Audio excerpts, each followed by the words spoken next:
Assalamualaikum dan salam sejahtera. Nama saya Nadia binti Safa dari program Ijazah Sarjana Muda Sains Komputer dengan kepujian.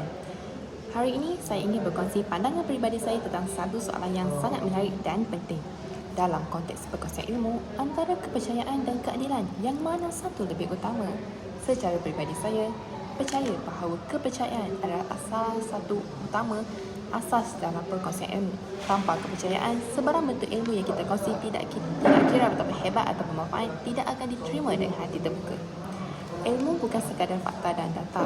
Ia adalah proses perkongsian pemikiran, pengalaman dan nilai. Proses ini memerlukan keyakinan bahawa ilmu itu datang daripada niat yang baik dan bahawa ia tidak akan disalahguna atau disalah tafsir. Dalam kuliah minggu ini, saya tertarik dengan konsep trustworthiness of source. Ini bermaksud untuk ilmu ini diyakini dan dihargai, ia perlu datang daripada sumber yang dipercayai. Dan dalam hubungan sesama manusia, sumber ini adalah kita sendiri. Jika tidak membina kepercayaan, kita kehilangan kekuatan sebenar dalam menyampaikan ilmu.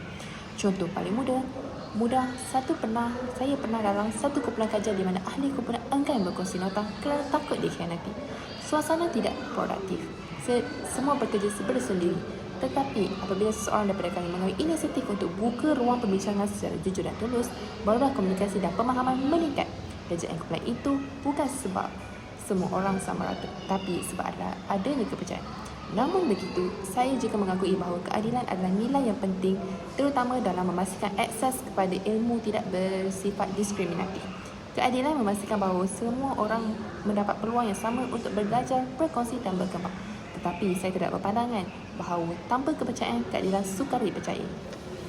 Kepercayaan membina jabatan antara individu. Keadilan menjaga kesesamaan di antara jabatan itu. Tapi jabatan itu sendiri perlu dibina dahulu dan asasnya adalah kepercayaan. Kesimpulannya, saya meletakkan kepercayaan sebagai nilai yang penting dalam perkongsian ilmu kerana ia mencipta ruang dan keadilan yang berlaku. Dalam dunia yang penuh maklumat dan cabaran hari ini, kepercayaan bukan sahaja membolehkan kita berkongsi ilmu, ia juga menjadikan perkongsian itu bermakna, ikhlas dan berkesan.